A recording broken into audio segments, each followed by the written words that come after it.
As I bent over to pick up a glass, I felt Michael's eyes on me, watching in a way that made my heart race.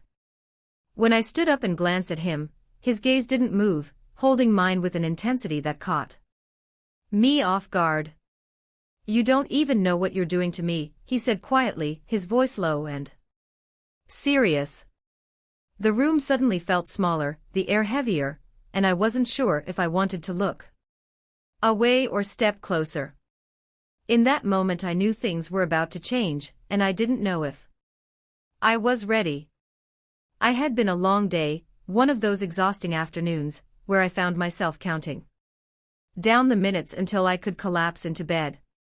My husband had a few friends over for drinks and a game on TV, and while I didn't mind, I wasn't exactly in the mood for company. The living room was filled with laughter and the low hum of conversation, their voices blending with the sound of the television as I quietly moved around the kitchen tidying up. I didn't mind keeping to myself, letting them enjoy their evening, but I was aware of one set of eyes that lingered on me more than the others.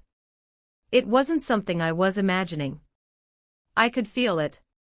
Every time I walked past, every time I moved in the room, his gaze was on me.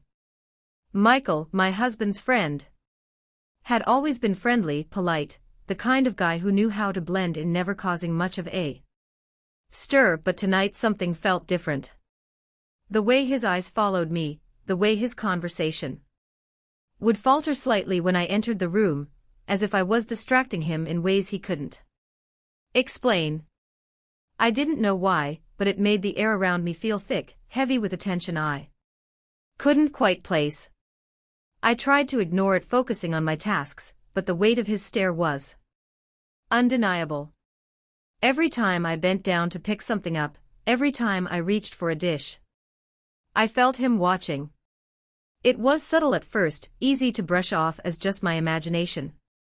But as the night wore on, it became more obvious. He wasn't looking at me the way a husband's friend should. It was more than that, more intense. It sent a flush of warmth to my cheeks, though I couldn't tell if it was from embarrassment or something else entirely. As the evening drew on, the guys started to wind down, their laughter fading as the game ended. My husband was in the back, fixing something on the patio, leaving just Michael and me in the house. I was bent over picking up a few stray glasses from the coffee table when I heard it. His voice, low and hushed, closer than I expected. "You don't even realize how beautiful you look like that," he murmured, almost as if speaking to himself, though I knew the words were meant for me. I froze, my hand still gripping the glass, my breath catching in my throat. The air between us shifted, crackling with an intensity that had been building all night. Something neither of us had acknowledged, but both of us had felt. Slowly I straightened up, turning to face him. "Michael," I started, not even sure what I wanted to say. The words stuck somewhere between disbelief and curiosity. He was closer now, standing just a few feet away. His eyes locked on mine with a look that was both soft and searing, as if he was seeing me in a way he never had before. His gaze was intense, filled with something that made my pulse quicken, and I could feel the heat rising in my cheeks again. The room suddenly felt smaller, the air thicker, and for a moment, I wasn't sure what to do. Part of me wanted to step back to break the spell that was quickly weaving itself between us, but another part, a part one hadn't realized was there, didn't want to move at all. "You've always been beautiful," he said quietly, his voice softer now, more intimate, "but tonight, I don't know, you look different. There's something about you." His words hung in the air, heavy with unspoken meaning, and I swallowed hard, my mind racing as I tried to process what was happening. This was wrong, wasn't it? He was my husband's friend. This shouldn't be happening. And yet, as he took a step closer, his hand brushing lightly against mine as he reached for one of the glasses on the table, I felt a spark of something I hadn't felt in a long time.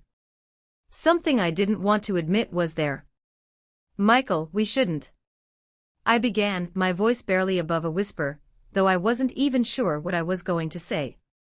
I wasn't even sure I believed the words I was trying to speak, but he didn't move away. He didn't even flinch. Instead, his gaze softened, and for a moment, the tension in the air seemed to shift, becoming something else entirely, something softer, more tender. "I know we shouldn't," he said quietly, his voice low and filled with a kind of honesty that made my heart skip a beat. "I know this isn't right, but I can't stop thinking about you. Every time I see you, I can't stop wondering what it would be like if things were different." His words hit me like a wave, washing over me with a force I hadn't been prepared for. I felt a mixture of guilt and something else.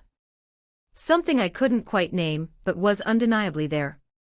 My head told me to stop this, to shut it down before it went any further, but my body wasn't listening. I could feel my pulse racing, my skin tingling with the weight of his words, with the weight of the unspoken desire that had been simmering between us all night.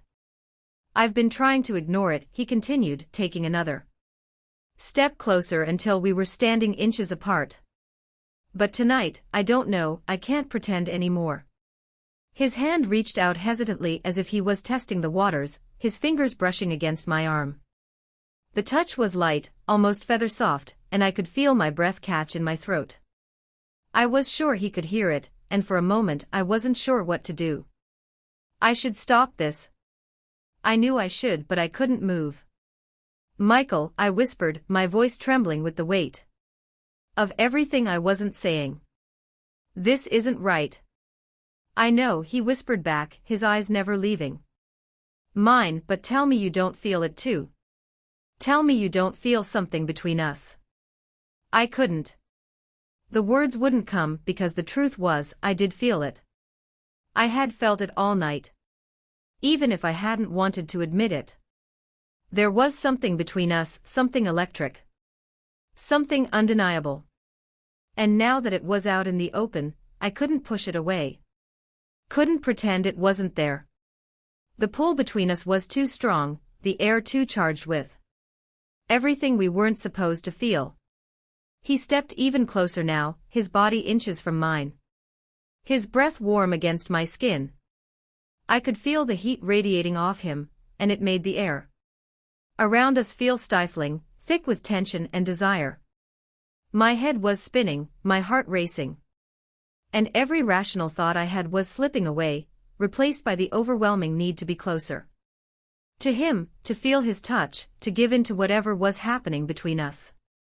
"I don't want to hurt anyone," he whispered, his hand gently tracing the curve of my arm, leaving a trail of warmth in its wake. "But I can't stop thinking about you." His words sent a thrill through me, and before I could stop myself, I found myself leaning into him, my body moving of its own accord. His hand slid around my waist, pulling me closer, until I could feel the solid warmth of his body against mine.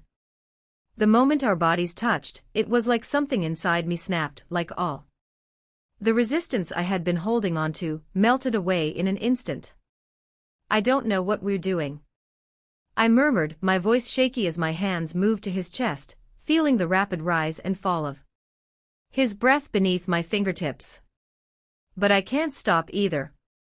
His eyes darkened with a mix of relief and something deeper, something more intense. He leaned in, his lips just a breath away from mine, and my skin tingling with anticipation. The air between us crackled with electricity, and in that moment nothing else mattered, not the risks, not the consequences, nothing. All that mattered was him and the way he made me feel. "I don't want to stop," he whispered against my lips, his breath warm and tantalizing. "Tell me you don't want to stop." I couldn't say it. I couldn't tell him to stop. Because the truth was, I didn't want him to. I wanted this. I wanted him more than I had realized. The temptation, the pull, was too strong. It was all-consuming, leaving me breathless, leaving me unable to think of anything but the need that was building between us. And then, before I could say another word, his lips were on mine, soft and warm, sending a wave of heat crashing through me.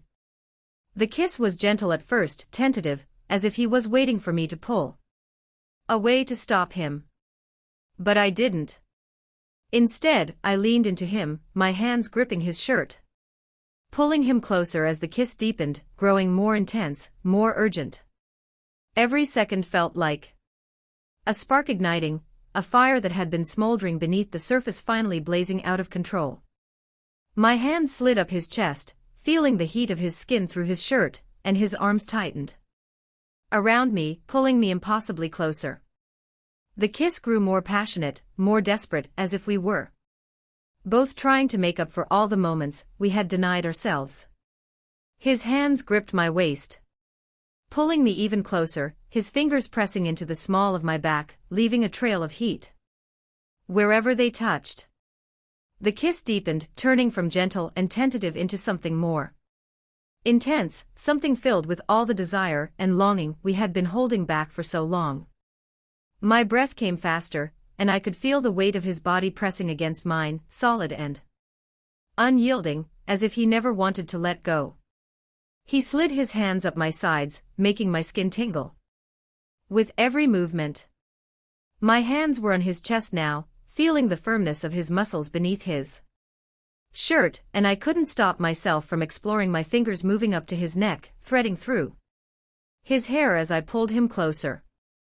The way his lips moved against mine, the way his body pressed into me, it was intoxicating, overwhelming, and I felt like I was losing myself in him in the heat of the moment.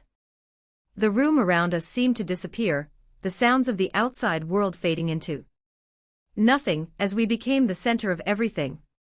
His hands roamed lower, sliding down to my hips, gripping me firmly, as if he needed to feel every part of me. There was a hunger in the way he touched me, a need that matched my own, and I found myself arching into him, desperate to be closer, desperate for more. His lips left mine for a moment, trailing soft kisses down the side of my neck. His breath hot against my skin. I gasped, my fingers tightening in his hair, as I tilted my head back, giving him more access, wanting him to keep going, to never stop. The feel of his lips on my skin sent waves of heat through my body, igniting something deep inside me that I hadn't felt in a long time.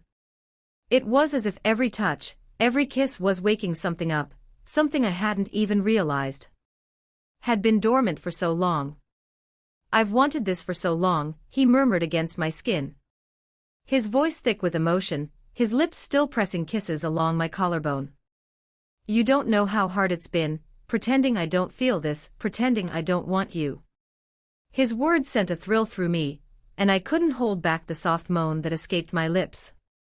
I had felt the same, every stolen glance, every brush of his hand had set my heart racing. But I had never dared to admit it out loud. Now, with his hands on me, his lips trailing fire across my skin, it was all too real, too intense to ignore any longer. "I feel the same," I whispered, my voice breathless, trembling with the weight of everything we were doing. "I've tried to fight it too. But I can't, not anymore." The tension between us snapped, and suddenly it was as if all the restraint we had been holding on to shattered into a million pieces. He pulled me closer, his hands slipping under my shirt, his touch burning against my skin. I gasped, my body arching into him as his hands moved over my back, pulling me flush against him. Every inch of me was on fire, my skin tingling with the sensation of his hands, his mouth, his breath. I felt his fingers at the hem of my shirt, tugging it upward, and without thinking, I lifted my arms, letting him pull it over my head and toss it aside. The cool air hit my skin for a brief moment, before he was on me again, his hands exploring, his lips finding mine once more in a kiss that was hungry, desperate, filled with the need we had both been suppressing for so long. I tugged at his shirt, wanting to feel him, to touch him, to have nothing between us. He helped me pull it off. And the moment it hit the floor, I pressed my hands to his bare chest, feeling the warmth of his skin, the steady thrum of his heartbeat beneath my fingertips. His body was firm, strong, and I could feel the tension in his muscles, the way he was holding back trying to control himself. But I didn't want him to hold back. I wanted everything. His hands moved to my waist, his fingers tracing the curve of my hips before slipping down to the waistband of my jeans. He paused for a moment, his eyes meeting mine, as if asking for permission, as if waiting for me to tell him to stop, but I didn't want to stop, not now, not after everything we had already done. I wanted this. I wanted him. I nodded, my breath catching in my throat as I felt his fingers work the button of my jeans. He slid them down slowly, his hands brushing against my thighs as he pulled them off, leaving me standing there in nothing but my underwear, feeling exposed, vulnerable, but at the same time more alive than I had in years. He stood back for a moment, his eyes roaming over me, taking in every inch of my body. The way he looked at me, the intensity in his gaze, made my skin flush with heat, and I could feel the desire radiating off him in waves. He reached for me again, pulling me into him, his hands on my bare skin, and I could feel every part of him pressed against me, the heat between us almost unbearable. "God, you're beautiful," he whispered against my lips before kissing me again, his hands sliding over my back, down to my thighs, lifting me slightly as he pressed me against him. I wrapped my arms around his neck, pulling him closer, my legs trembling with the intensity of the moment. His hands explored my body with a kind of reverence, as if he was memorizing every curve, every dip, every inch of me. And I did the same. My fingers tracing the lines of his muscles, feeling the strength in his arms, the heat of his skin. He kissed me again, slower this time, more deliberate, as if savoring the taste of me. His hands moved lower, tracing the edge of my underwear, and I felt my breath hitch, my body trembling with anticipation, with the overwhelming need to feel him, to have him closer. "Tell me you want this," he murmured against my lips, his voice husky and thick with desire. "Tell me you want me." "I want you," I breathed, my voice barely a whisper. "I need you." That was all he needed to hear. In one fluid motion, he lifted me into his arms, carrying me across the room as his lips found mine again, his kisses deep and urgent, filled with all the passion we had been holding back. He laid me down gently, his body covering mine, his hands never leaving my skin, as if he couldn't get enough, as if he was afraid to let go. And then everything else faded away. The world outside, the boundaries we had crossed, the consequences that might come, they didn't matter anymore. All that mattered was the way his body felt against mine, the way his hands moved over me, the way his lips never left my skin. We were lost in each other, in the heat of the moment, in the overwhelming intensity of everything we had been holding back. Every touch, every kiss, every whispered word sent shivers through my body, making me feel alive in a way I hadn't felt in so long. Time seemed to stretch, the night slipping away as we explored each other, as we gave in to the desire that had been building between us for so long, his hands, his lips, his body. They were all I could think about, all I could feel. And with every passing moment, the tension between us grew, the heat building, until it was almost unbearable. We moved together in a rhythm that felt natural, instinctual, as if we had always been meant to find each other like this. Our bodies intertwined, our breath coming faster, our hearts racing in sync. And in that moment, I knew there was no going back. We had crossed a line, and we had crossed it together.